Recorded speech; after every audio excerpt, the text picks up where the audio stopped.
Salut les passionnés, bienvenue sur cette nouvelle vidéo du site www.moonwatch.fr. Alors souvent quand on parle de Casio G-Shock, on pense à des montres qui sont en plastoc, en résine, plutôt bon marché et plutôt sport loisir. Aujourd'hui je vais vous présenter une de mes G-Shock préférées, la GST W300, qui fait partie de la gamme des G-Style, c'est-à-dire des Casio G-Shock avec un boîtier en acier. Des montres beaucoup plus élégantes que les traditionnels G-Shock auxquels on est tous habitués. La montre Casio G-Shock GST W300 est une tool watch avec un boîtier en métal disposant des meilleures technologies et innovations du fabricant japonais. Solaire et multiband 6, cette montre électronique allie les avantages d'une montre analogique et d'une montre digitale. Lorsqu'on parle de montre Casio G-Shock, on a tendance à penser immédiatement à une montre en plastique plus ou moins esthétique. La gamme des Casio G-Style est différente puisqu'elle propose des modèles de montres dont le boîtier est conçu intégralement en acier. Avec cette collection de GST, la manufacture Nippon Casio propose une montre outil résistante qui bénéficie des fonctionnalités d'une Casio G-Shock digitale et de l'esthétique d'une montre acier analogique traditionnelle. Parmi les montres G-Shock G-Style développées par Casio, la GST W300 me paraît être la plus intéressante sous plusieurs aspects. Dimension acceptable, épaisseur convenable, look très OAK, déclinaison de coloris originale, etc.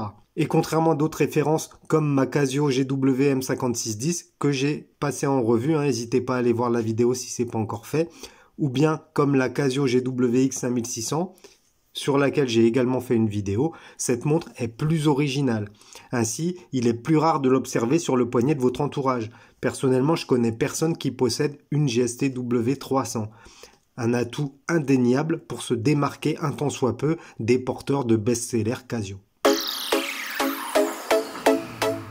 Alors ici, je vous montre trois modèles, puisque je possède trois modèles de cette GST. Je possède une bleue, une gold et une full black. Donc les spécifications sont les mêmes, il n'y a que l'esthétique et le choix des coloris qui diffèrent. Donc ce modèle c'est la Casio G-Shock GST W300. La montre a été produite de 2017 à 2020, c'est un modèle unisexe avec un boîtier en métal. Le module utilisé c'est le Casio 5524 qui propose les fonctions anti-choc, illuminator, Took Solar, multiband 6, world time, chronomètre, compte à rebours, alarme, etc. Le diamètre de cette montre assez imposant, 49 mm, mais on en parlera un petit peu plus tard, on est loin d'avoir ce ressenti au poignet.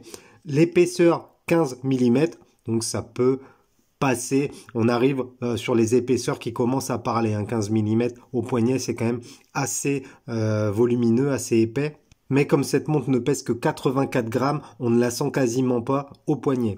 Le bracelet est en résine, l'entrecorne est au format spécial, le numéro de référence c'est GST W300 avec ensuite le numéro qui varie en fonction du choix du coloris. Alors pour parler du boîtier, je vais prendre le modèle Gold de cette Casio GST W300. Le boîtier mesure 49 mm de diamètre pour 15 mm d'épaisseur. Pas d'inquiétude, sur les G-Shock, les dimensions paraissent plus imposantes sur le papier que sur le poignet. C'est pourquoi le ressenti au porté est plus proche d'une montre de 42-43 mm. Cette différence s'explique notamment par la présence de carénages en résine qui viennent gonfler un petit peu le diamètre et également par des angles très marqués. On retrouve ensuite une lunette fixée par 4 vis. Cette lunette en résine noire protège le verre minéral. Sur certains modèles, cette lunette peut également être en acier.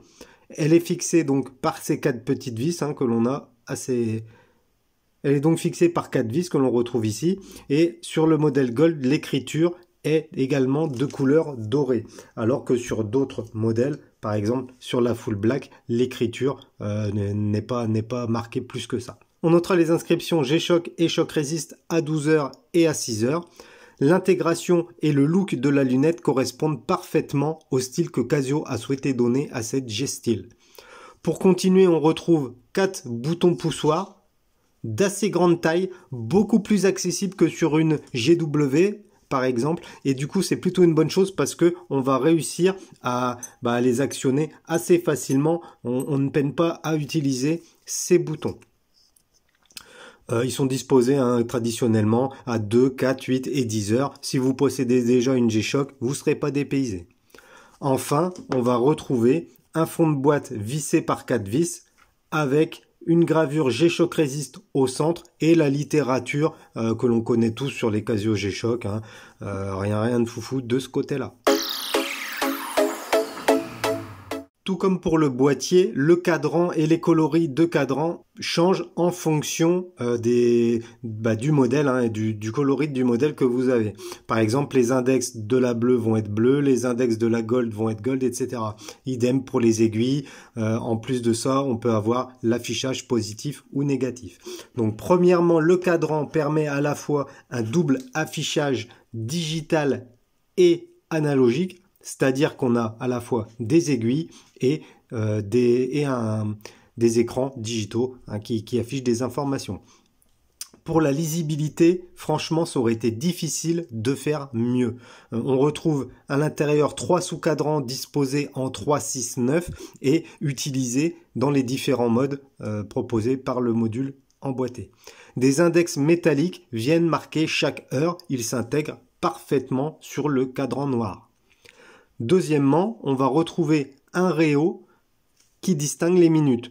Alors, il est très discret ce réo et il remplit correctement son rôle, même si son utilité peut être discutée, puisque la partie digitale affiche déjà les informations nécessaires. Par exemple, quand vous lancez le chronographe, vous allez avoir les infos dans ces sous-cadrans. À 12 heures, on va retrouver le logo Casio G-Shock Multiband 6 avec le G-Shock qui est appliqué et qui ressort. Il faut reconnaître que Casio joue parfaitement avec les volumes, avec les angles et avec les formes. Sur le poignet, on a vraiment l'impression d'avoir une montre 3D, si je peux dire. Elle a beaucoup de volume, cette montre. Ensuite, les aiguilles sont métalliques et recouvertes de produits luminescents. Sur ce modèle Gold, les aiguilles sont Gold. Sur d'autres modèles, par exemple sur la Full Black, les aiguilles sont noires avec du produit luminescent. Le produit luminescent très performant, très luminescent, donc très visible dans l'obscurité. Avantage certain, d'autant plus qu'il est également possible d'éclairer le cadran par ce bouton-là, le bouton Light, qui permet tout simplement d'éclairer le cadran. L'ergonomie visuelle est aussi soignée que l'ergonomie d'utilisation. Pour finir, un verre minéral vient protéger l'écran. Jusqu'à présent, Casio utilise la plupart du temps ce genre de verre minéral car il permet de réduire les coûts, le poids de la montre et évidemment sur des modèles, on va dire pas indestructibles mais quasiment indestructibles, c'est un avantage puisque le verre minéral ne va pas éclater. Ce type de verre est résistant, mais son principal défaut, c'est sa rayabilité, c'est-à-dire que c'est des verres qui se rayent très facilement au contact de sable, de terre, etc. Alors la montre Casio G-Shock GST W300 emboîte un module Casio 5524 qui a la particularité d'offrir le double affichage analogique et digital. En fonction du modèle, l'afficheur digital pourra être soit négatif, comme c'est le cas sur la Gold, soit positif, comme c'est le cas sur la Blue. Bon, après, c'est des histoires de goût, de lisibilité. C'est vrai que les affichages positifs, généralement, c'est plus lisible que les affichages négatifs. Par contre, c'est peut-être un petit peu moins harmonieux au sein du cadran. Après, ça, les goûts, les couleurs, comme on dit. La disposition des sous-cadrans est en 3, 6, 9, ce qui apporte un petit peu de sportivité à la Casio GST W300. Ce module électronique 5524 est bardé de fonctionnalités. Fuseau horaire, chronomètre, contre-arbour, auto-backlight, alarme, radiopilotage, multiband 6, Touk Solar, etc., etc. Bon, comme vous le savez, selon moi, une montre G-Shock moderne se doit d'être solaire. Et ici, c'est le cas. Et c'est clairement un avantage. Vous pouvez laisser la montre dans un coin de votre chambre pendant 1 an. Pour peu qu'il y ait un petit peu de lumière de temps en temps, la montre sera toujours fonctionnelle. Ici, d'ailleurs, le capteur solaire est discrètement intégré au cadran et il permettra de stocker l'énergie nécessaire au fonctionnement dans une batterie CTL 920. Ce n'est donc pas la même batterie que sur les Casio GW M5610 ou GWX 56000 qui elles utilisaient des CTL 1616. Alors comme on pouvait s'en douter, la Casio G-Style GST W300 est montée sur un bracelet en résine. Ça permet de limiter le poids de la montre à 84 grammes, ce qui est déjà pas mal pour une G-Shock. Évidemment là c'est un modèle acier, du coup il pèse plus lourd qu'une montre avec un boîtier résine. Ce bracelet est confortable, résistant et travaillé avec un blocage de passant et une texture antidérapante. Je vais vous le montrer plus en détail. Donc texture antidérapante et ce que j'adore, c'est le passant avec une butée. Ce qui fait qu'une fois au poignet, le passant se vire pas et vous n'avez pas la languette qui peut sortir du passant. Ça, je trouve ça plutôt bien fini. Le passant d'ailleurs qui est siglé G-Shock.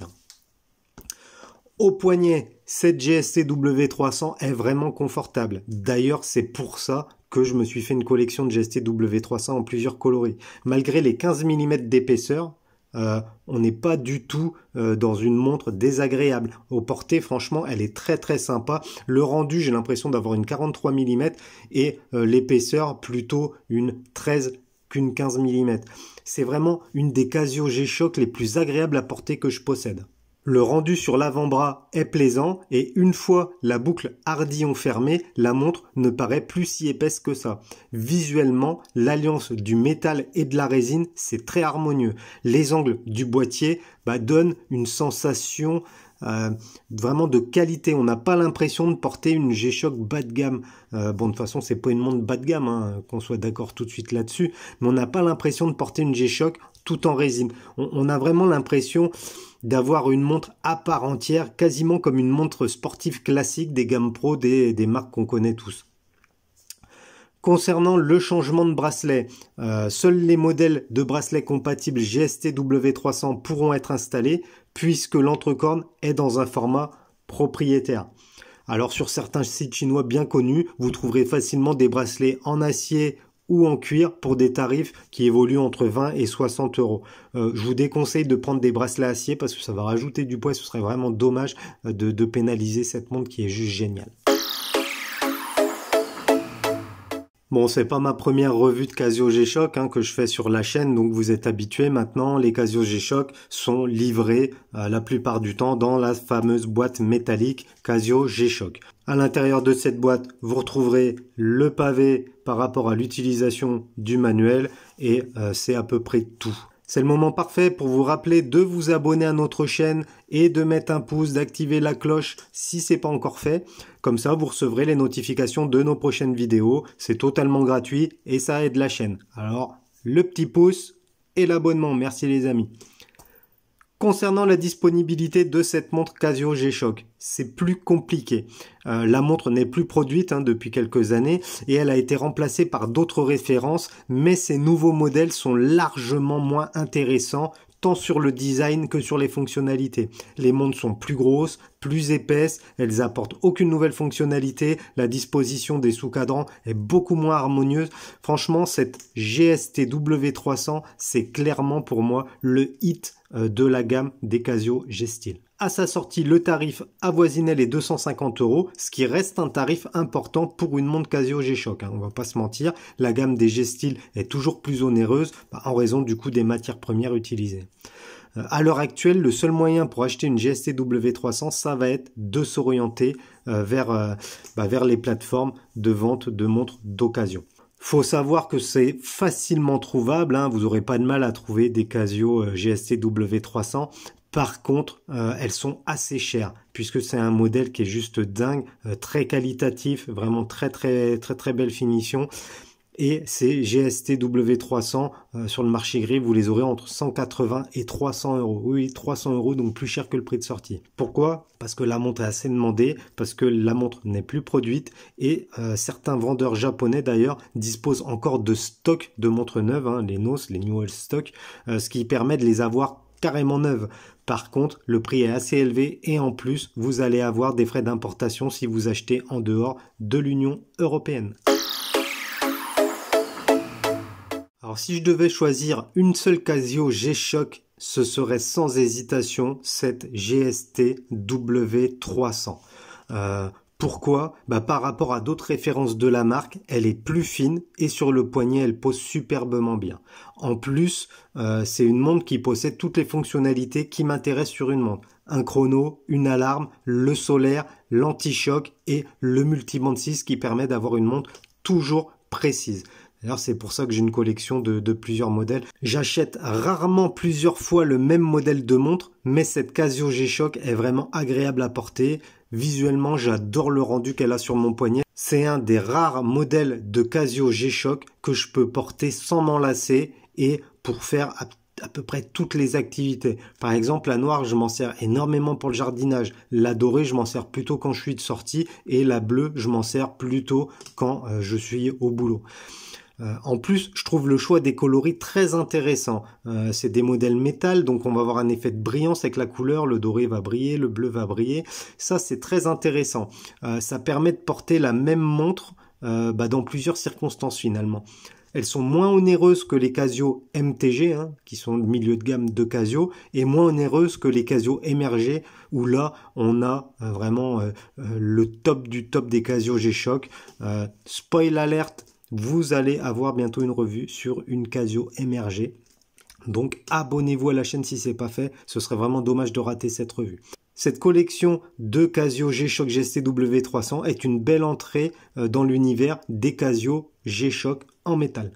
Le mix entre boîtier en métal et bracelet en résine est très tendance. D'ailleurs, c'est pas pour rien que certaines marques suisses haut de gamme font désormais ça sur des modèles à plusieurs dizaines de milliers d'euros. Franchement, quand on voit qu'on a des Daytona, des Skydweller sur des bracelets en plastoc, voilà quoi, c'est parce que le rendu et le confort sont vraiment exceptionnels. Voilà, ma revue sur cette super Casio GST W300 touche à sa fin. N'oubliez pas, encore une fois, de vous abonner. Moi, je vous dis à bientôt dans une prochaine vidéo. N'hésitez pas à me mettre en commentaire votre ressenti par rapport à cette référence. Quel est votre modèle préféré? La Full Black, la Gold ou la bleue? Ça sera sympa de voir comme ça laquelle vous plaît le plus. Et sinon les amis, je vous dis à bientôt dans une prochaine vidéo. Salut!